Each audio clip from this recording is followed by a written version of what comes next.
Phil Morris has been a professional actor for decades. His very first television role was as a child in the first season of the original Star Trek in the episode Miri. I remember that episode, one of my favorites. He later appeared in subsequent Star Trek franchise series. Over the years, he starred in countless television shows and motion pictures, including DC Comics' Doom Patrol as Silas Stone. He is perhaps best known for his iconic portrayal of the Johnny Cochrane-inspired character Jackie Chiles on Seinfeld. Today, he continues to perform on screen in films and TV and lends his voice to cartoons, audiobooks, and more. You keeping up with this, folks? And while we certainly will discuss his acting, Phil is also here to share with us his other great talent and longtime passion of being a practitioner of Wing Chun, a concept-based martial art. Phil Morris joins us next, right here on The Talent Show.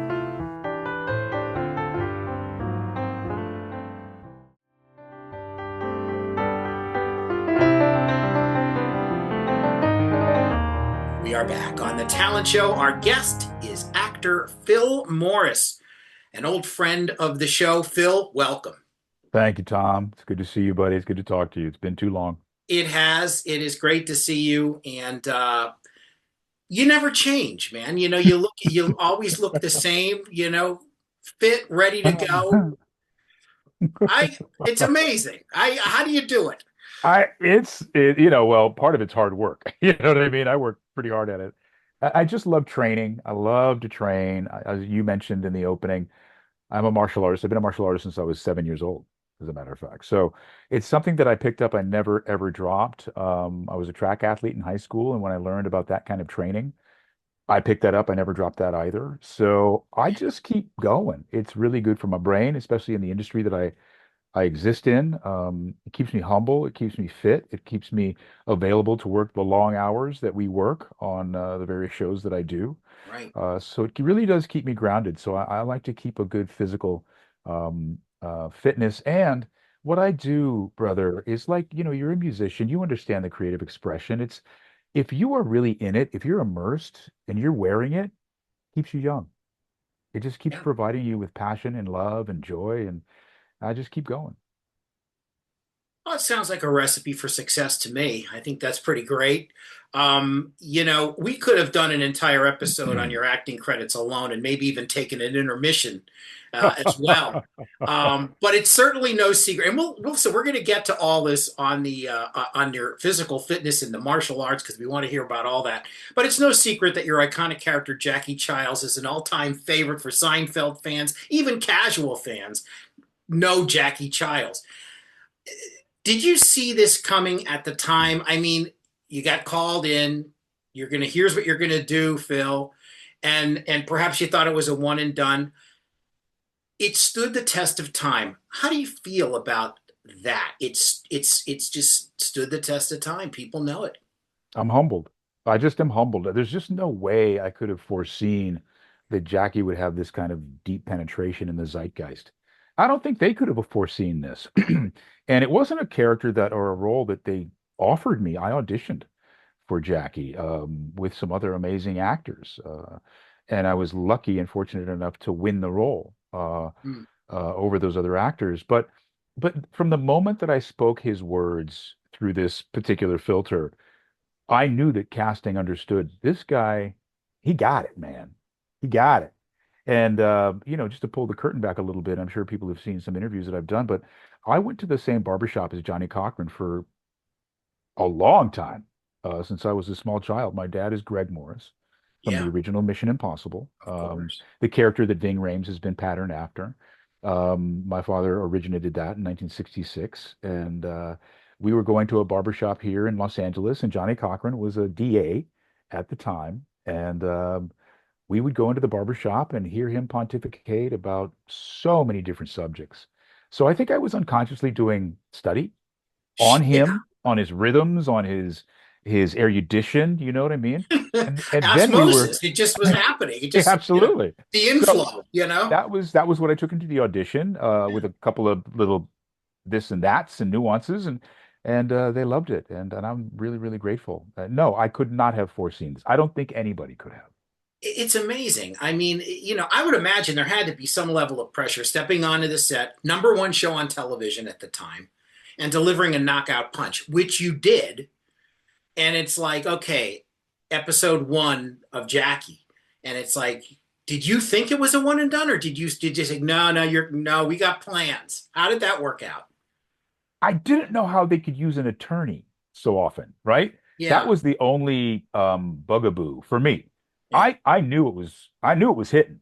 I had done another show with Michael Richards prior called Marblehead Manor. So I was familiar with Michael in a working environment. I was familiar with his antics. I was familiar with his idiosyncrasies. So none of it threw me. And in fact, because I had worked with him before, it gave me a great deal of confidence to step up to him and to play the character Jackie Chiles as though he was the star of his own universe, which we all are in our own lives. And that's the tack I took with Jackie. Jackie was a force of nature, and I was really, really happy to find those rhythms in him, to find that voice. It was a godsend for sure. yeah. Well, it continues to be a godsend for all of us who get to watch Jackie in reruns. You mentioned your dad, your father, Greg Morris. I mean, that had to be a ready-made inspiration as well. Not only is he your dad, and known worldwide as Barney Collier, Mission Impossible. You mentioned his first season, 1966, which, by the way, was your first the same year, right across the lot, right at Paramount, right? You went over to Star Trek and Yeah. did a turn in Miri. That's amazing. Well, So, that was a bit stunt casting, to be honest, because they needed kids who were not actors, which I was not at the time, right. just a little kid running around playing sports. But they needed kids who were familiar with the process of television making, and who knew better than how to shut up when they say action, and how to, get it together when they say action, and shut up when they say cut. Um, than actors' kids who have been Yeah, on sets and knew the deal without being actory. You know what I'm saying? Without being too nuanced or behavior oriented. And if you look at any of this stuff of me then, I had no idea what was going on. I mean, they told me to do stuff, I did it. There was no, hesitation. But uh, William Shatner's kids were in it. Martin Landau's kids were in it. I think the director of the episode, Vince McAvee's kids were in it. So there were a lot of kids who were familiar with the process of TV making, who were in that particular episode, and my sister Ione and I were two of them. that's amazing. So did you find acting or did it find you? Yeah, it's a meet in the middle, right? It's a meet in the middle. I think, yeah, I think unconsciously, like with Jackie and Johnny Cochrane, I've been doing study on this particular journey since my father became well known. It was always fascinating to me. I didn't want to do it because, as the only male child, you're always like, "Are you going to follow in your father's footsteps, little Greg?" And I'd be like, "Well, first it's Phil. It's not little Greg." And you're trying to eke out your own identity. You know what I mean? You're trying to figure out who are you and what's my voice and what's my expression. Ironically enough, it's the same journey and lane that my father was in. And I just think I respected it a lot. And, I brought a lot to it. And there was no guarantee. There is no guarantee just because you're the offspring of somebody who has made it that you have any talent whatsoever, or that you have a shot. You really have to figure it out, and they have to see that you're figuring it out. I was fortunate to be able to figure it out to a degree and be recognized for it. So that's how that all went down. Yeah, wow, that's great. You know, it's interesting how a the father son or the father child relationship in general, or mother child as well. If they're doing something really interesting, it's hard not to get sucked in by that a little bit. Like, hey, what's going on over here? This looks pretty cool. Yeah, Yeah, and you see the art of the possible, right? It's in your yeah, house, yeah, where people go, "Oh, you can never be, oh, you can never." Well, my dad was that. yeah. My dad did do it. So I didn't see the limitations on me as an African American doing anything. As difficult and challenging as it is to be African American in America.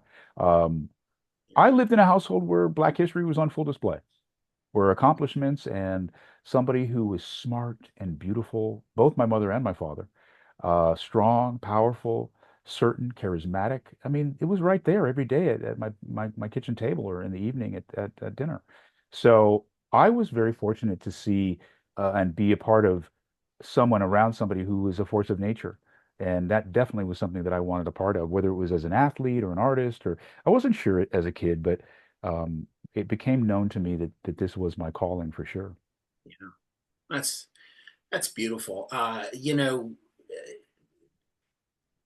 What you do, as rewarding as it is, let's face it, it's a high stress, high leverage job from time to time. A Mhm. lot of things going on. And there has to be an outlet, and you talked about it right at the top. Here we go. I think it's fair to say that you more than dabble in what is known as Wing Chun. You've been at this for, you said, boy, you martial arts since like age 7. Yeah, So this is this inhabits you, right? it does. It does move me, and again, it keeps me together. We talked about being physically fit and all that stuff. Now we take it a step further into discipline, tradition, philosophy, um, understanding of life, not just how to fight, but how you apply these principles to your everyday life, how you live the Wing Chun way, how you conduct yourself and you live in the Kung Fu manner.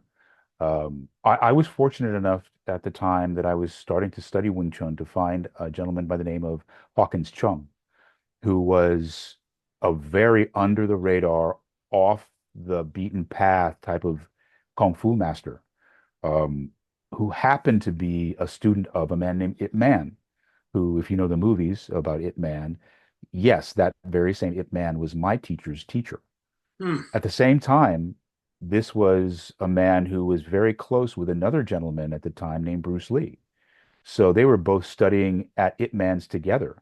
And the way that my Sifu, my teacher, found out that they studied at the same place together was that they were at school at at their little Catholic school, and he heard this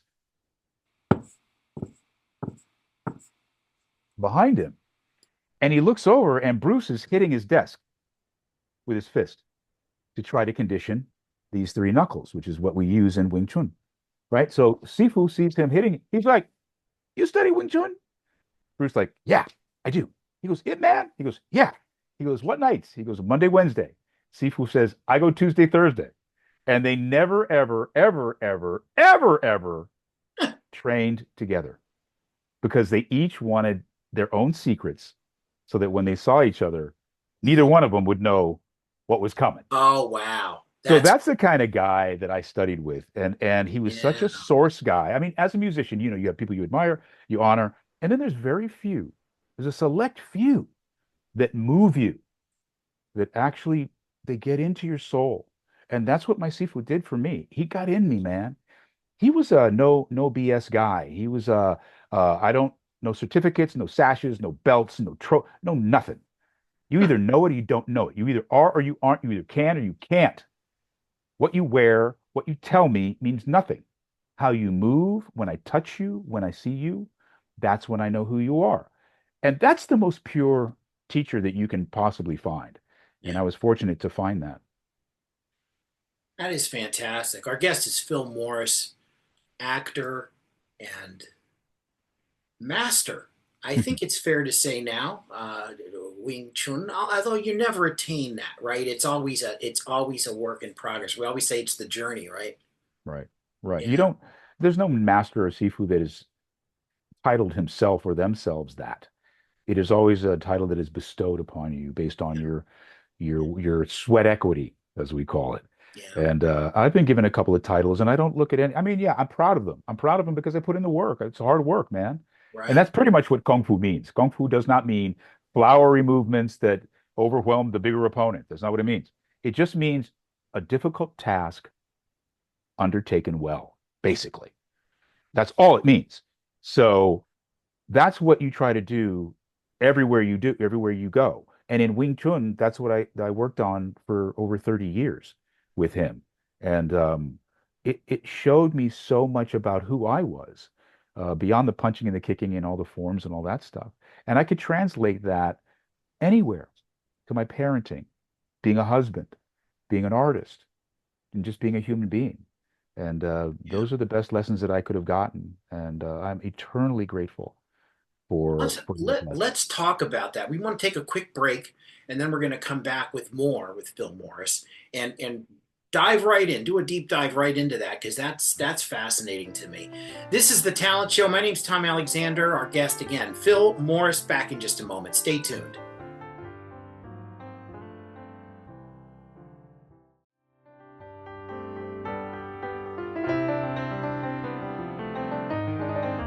Back with Phil Morris right here on the Talent Show. You know, Phil, you started getting into it uh, just right before the break. Um, there's I guess a symbiosis. There's a thing there, that connectivity, where your art and Wing Chun meet. And how would you say it prepares you for, say, digging deep into a film or a TV role? Um, I'll go even further. I'll tell you how it digs deep into my life. So as an actor, I I pride myself in not living life as an actor. I live life as a human being. I drive fast cars. I love my wife. I have kids. I play tennis. I play sports. I read. I do all these other things, and I bring all of those other things to my work as an actor. I don't live my life to go to movies and hang out with people and go to plays and be buddy buddy with my acting coach and all that stuff. No, I don't. I appreciate all of that, and I appreciate going to theater, and I appreciate movies, and I appreciate all of the actor things that people are giving and sharing. But I don't ever think I've ever played an actor in my career ever. So why am I going to go live my life as an actor when what I'm going to be when I act is a mechanic or a doctor or a professor or a lawyer? Yeah, So I try and live my life and bring my life to my work. Wing Chun is the same. And I used to say for a while, I don't train Wing Chun really to fight. I train it to understand the truth. And it sounded good. And I was like, oh, that's a pretty good phrase. And I would say it to people. And then I thought to myself, well, what do I mean by that? What am I really saying when I say I'm training the truth? Here's what I mean. We talk about the concepts of life, which are very difficult to pin down, right? You and I can have different positions on a situation. We were talking about politics, which we won't get into, but you see how so much is like my idea, your facts, my facts, blah, blah, blah. yeah, So there's that. We can't really pin that down. So here's what I mean. From the thousands, tens of thousands, hundreds of thousands of reps that I do, whether it's defending, attacking, form work, whatever it is, there's a certain truth that you feel, right? If somebody punches me and I pass their hand, I deflect and I touch them on their chest, I don't have to talk about that. You know what happened. You tried to hit me. You couldn't hit me. I put my hand on you. There's no discussion there, right? If yeah. you go to hit me and I miss and you hit me, oh man, there's no discussion there. That's truth, right? So after the hundreds of thousands of getting it right, getting it wrong, getting hit, not getting hit, hitting, all of those things, all of those truthful moments that I don't have to argue, talk to you about, they are incontrovertible. I know them. I feel them deeply. When I get to a situation in my life where I can't quite ascertain the quantitative truth of a thing, I go into that place where I was feeling the truth, those hundreds of thousands of reps. Is that feeling in this concept? If it is not, it is not truthful. If I don't feel the way I felt when I stopped you and I elbowed you or whatever it is, right?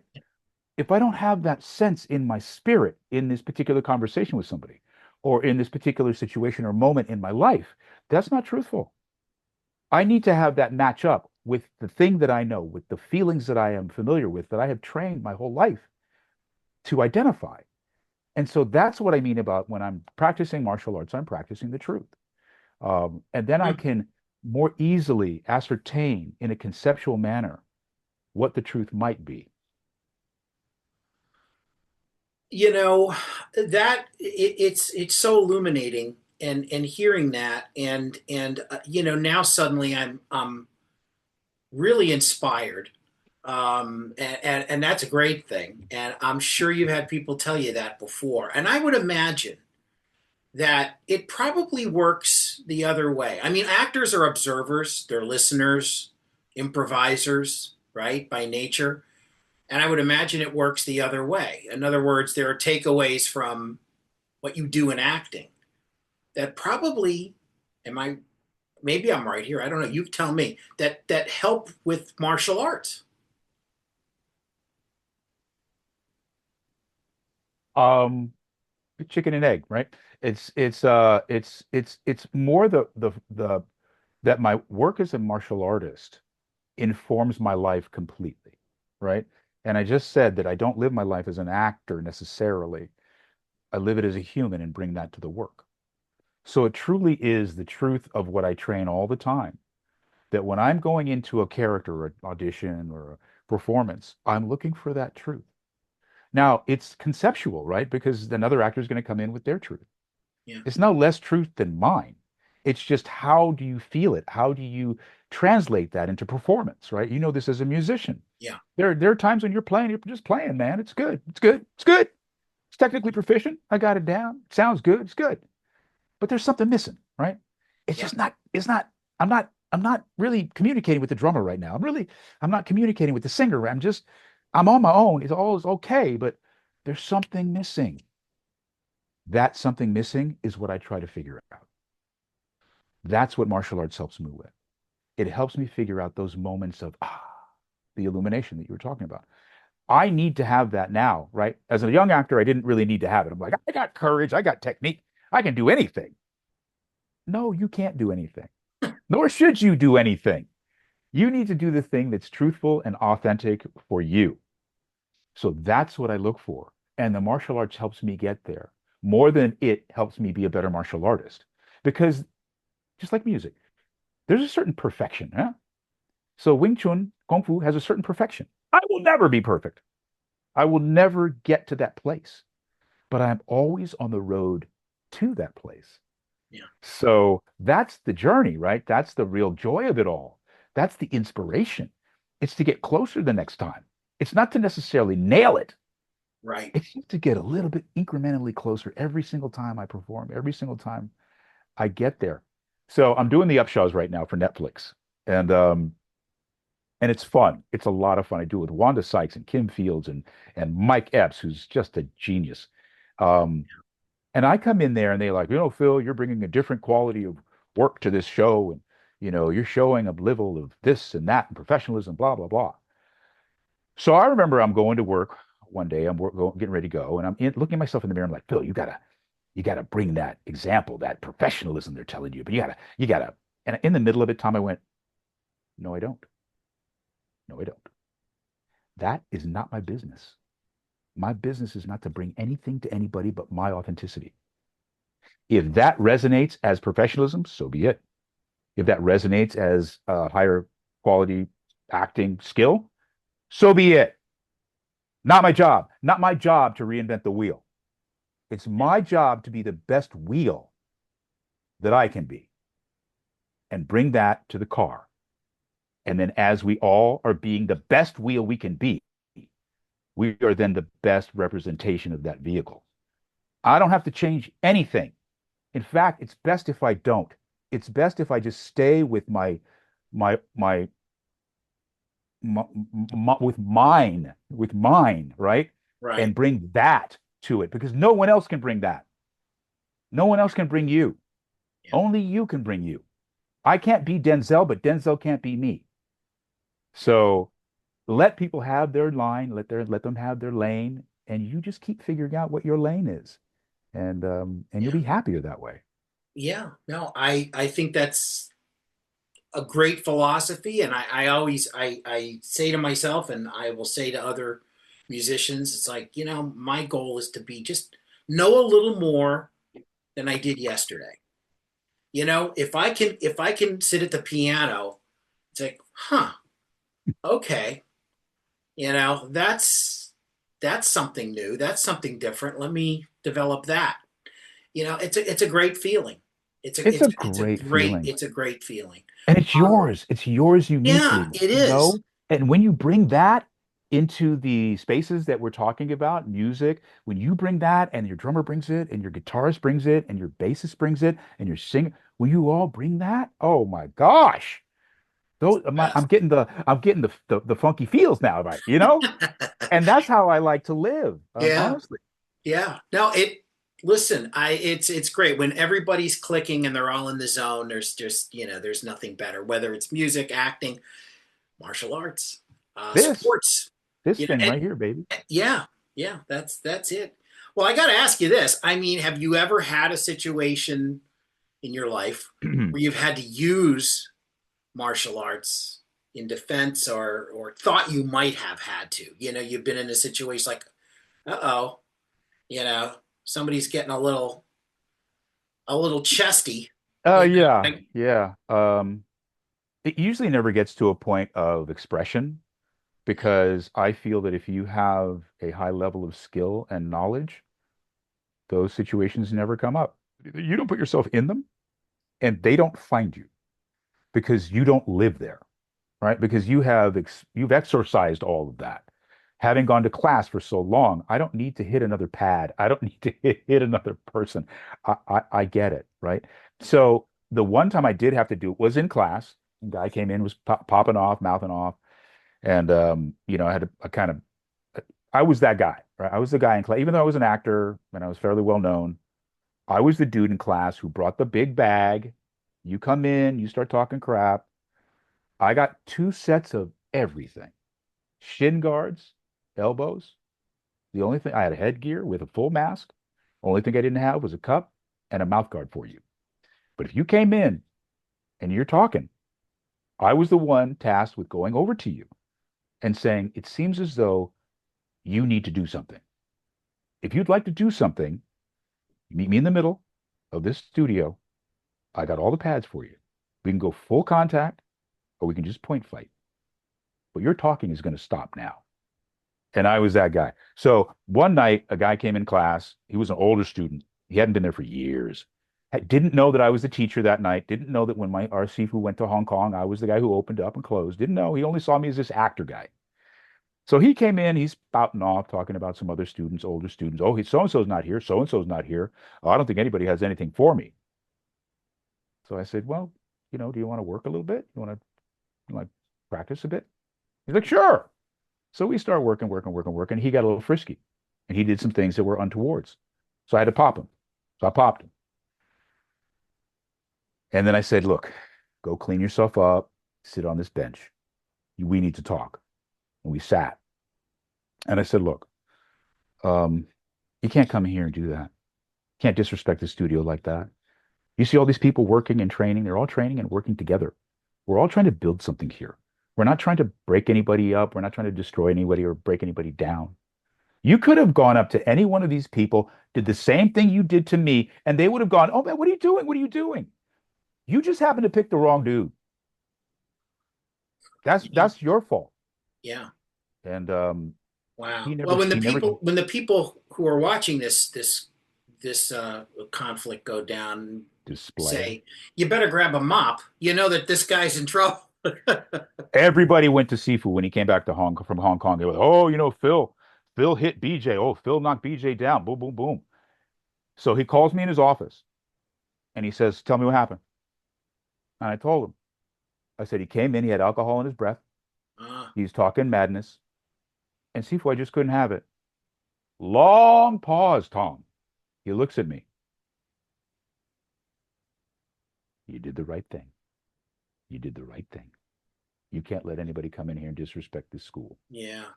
Good Wow. job. So yeah, I've been through it. I've been through it. And like I say, I haven't had a conflict or confrontation in probably since then. I don't look for it. I don't want it. It's not a part of my life. My Sifu had a phrase. It's like, I don't know how to fight until I'm fighting.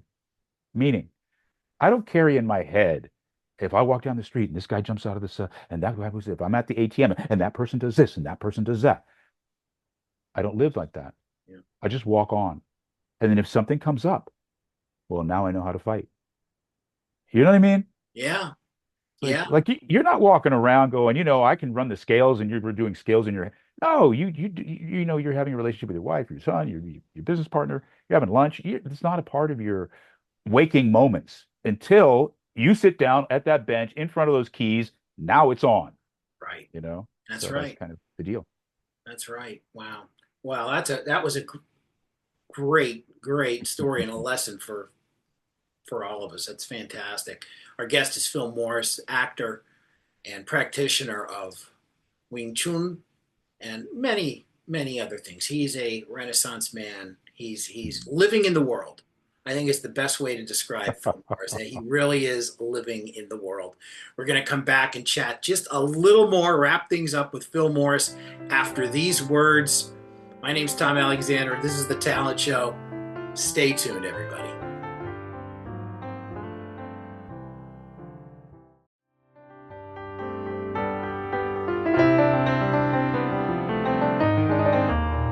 Wrapping things up now on the Talent Show.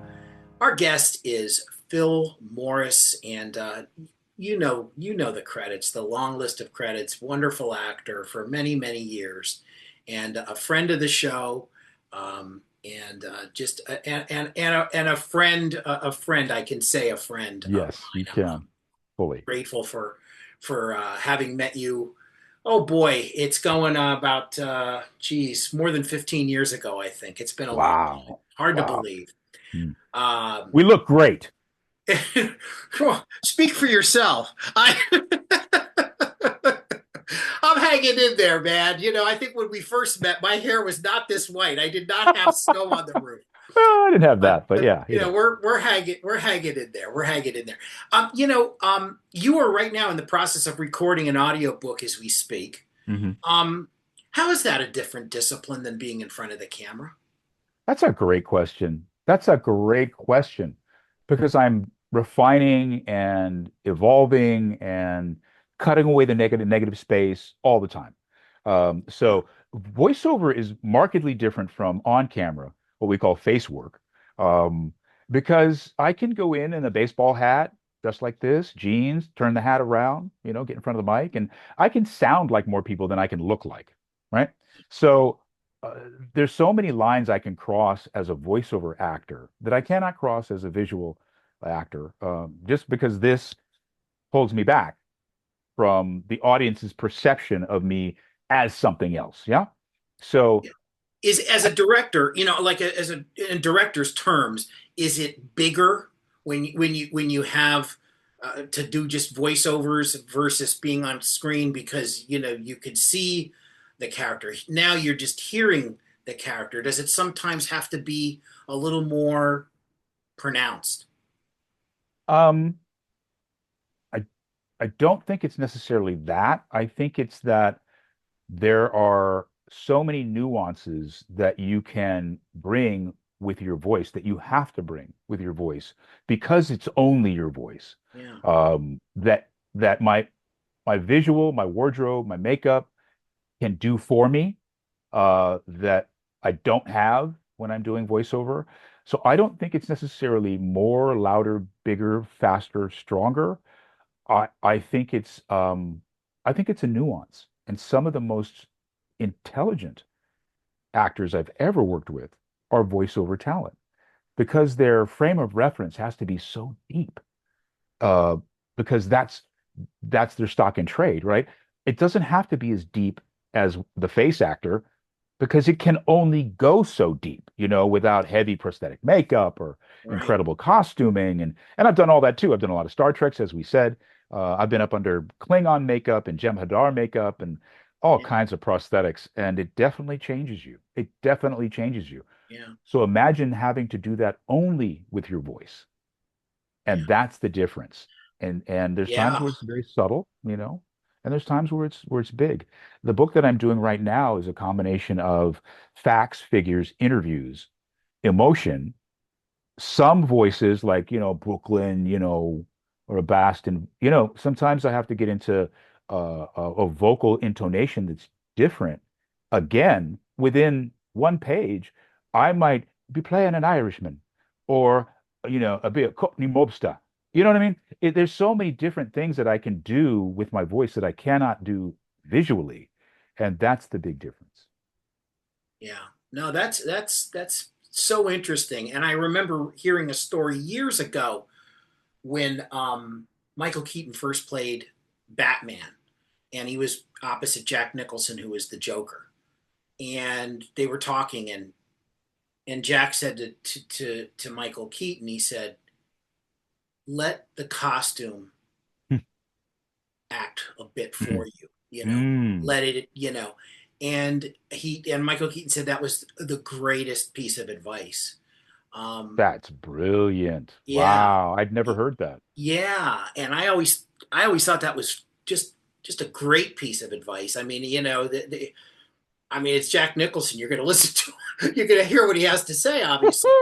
But that's a knockout punch, and Oh he yeah. he said that Michael Keaton said that that was just like it just helped him right through everything, any doubts that he had about playing Batman. He just lived in the suit. He lived That's in so in the, good. in the yeah, yeah, I had just done, it was speaking about how the costume changes you, right?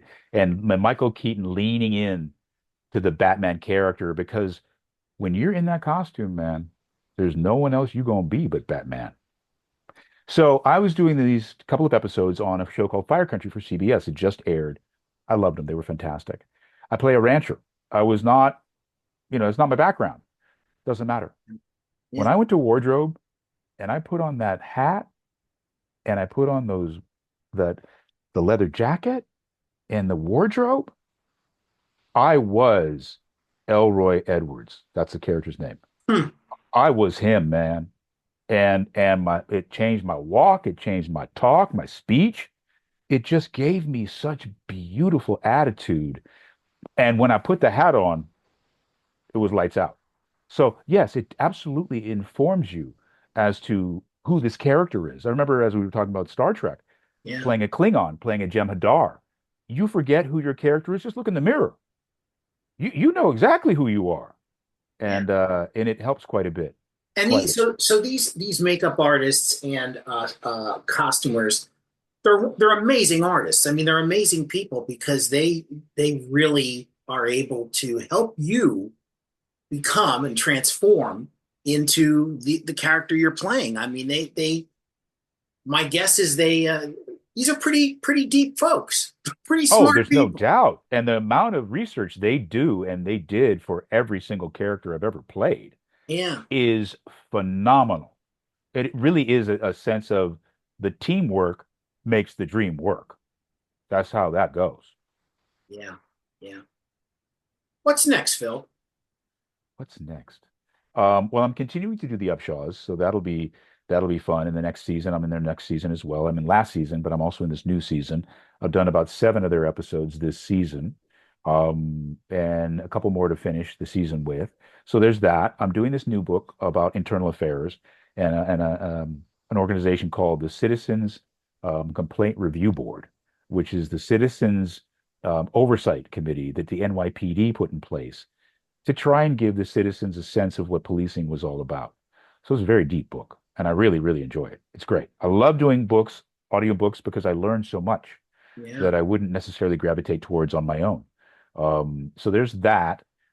Huh. This particular rancher that I played in Fire Country has spurred me to develop a show. So I'm developing a show based not on him particularly specifically, but on black ranchers in general and a couple of characters in specifically, so we understand African American ranchers and farmers have been around forever. It's very American, but we don't really see that. So Yeah. I'm Yeah. going to try to shine a light on that and show the history and how African Americans were horse people from way back when. We were the first jockeys. We were the first horse tenders for the masters on the plantation. So there's a great deep history with that I can't wait to explore. Um, Where yeah, do you go to there's explore that? Where do in other words, like, is there a lot of documentation on that? oh yeah, there's Is quite a there? bit. Oh yeah, and I have Great. quite a few African American friends who are horse people here in Los Angeles, and so I pick their brains, and there's quite a bit of material based around all of that, and Yeah. we're going to reveal it to the world. Yes, you're right because we don't see it. We Mm-mm. don't we don't see it. No, But now we're hopefully with you behind it, we're going to see a lot more of it. That would be it's about fantastic. to happen. Yes. Yeah, I So. love it. I love it. Well, Phil, well, I can go on. We can go on here for a long time because I love talking to you. You too, buddy. And we could go a million topics. We could do a whole show on sports. We could Yep. do music show. We could talk about old movies. We could talk about your dad. We could go in a million places. And maybe we got to have you on again. I'd love to. I'd love to. You man, I, Tom, people, you got to know I love Tom Alexander. And when he calls, I do my best to show up and be there for him as he is there for me. It's a give and take. It's not a one-way street. So well, I really appreciate him and everything he's about. He's a quality human being. And you call, I come. honored, sir. Thank you so much. We really loved having you on the show, and we definitely have got to have you back. And a little bird told me that there may be something this year that will bring us together on a particular thing. I'm going to, Come on now.